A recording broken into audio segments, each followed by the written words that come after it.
दुनिया की पहली स्मार्ट ट्रेन चीन ने चलाई। बिना पटरी वाली रेल। चीन ने दुनिया को पहली स्मार्ट ट्रेन का तोहफा दिया है। ये व्हीकल वर्चुअल रेल लाइन पर रन करेगा। इन लाइंस को चाइना की सड़कों पर बिछाया गया है। चीन के झुझू प्रांत में इसे तैयार किया गया है। ये ट्रेन एक बार में 300 यात्रियों को ले जाने में सक्षम होगी। ट्रेन की रफ्तार 70 किलोमीटर प्रति घंटा होगी। ट्रेन में 3 कोच तैयार किए गए हैं। इन्हें आपस में मेट्रो की तरह जोड़ा गया है, जिससे स्मार्ट ट्रेन के अंदर भी यात्री एक कोच से दूसरे कोच में जा सकते हैं। ये स्मार्ट ट्रेन फ्यूचर का ट्रांसपोर्ट है। इस ट्रेन सिस्टम को शहर के लिए तैयार किया गया है। इसे ऑटोनोमस रेल रैपिड ट्रांसिट कहते हैं। इसे चीन रेल कॉरपोरेशन ने तैयार किया है। यह दुनिया की सबसे बड़ी ट्रेन कंपनी है। चीन के झुझू प्रांत में 4 मिलियन लोग रहते हैं। सभी को चीन के दूसरे शहरों में भी जाना होता है।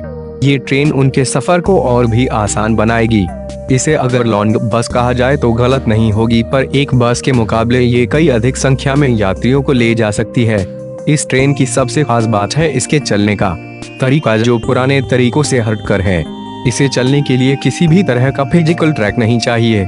इस खास ट्रेन के लिए खास तौर पर रोड पर डॉट के रूप में अदृश्य लाइनों को तैयार किया गया है। 1 किलोमीटर की कॉस्ट 17 से 23 मिलियन यूरो है। इस ट्रेन को चलाने के लिए रोड के अंदर सेंसर फिट किए जाते हैं। ये सेंसर ट्रैवल की जानकारी एकत्र करने में भी सक्षम होते हैं।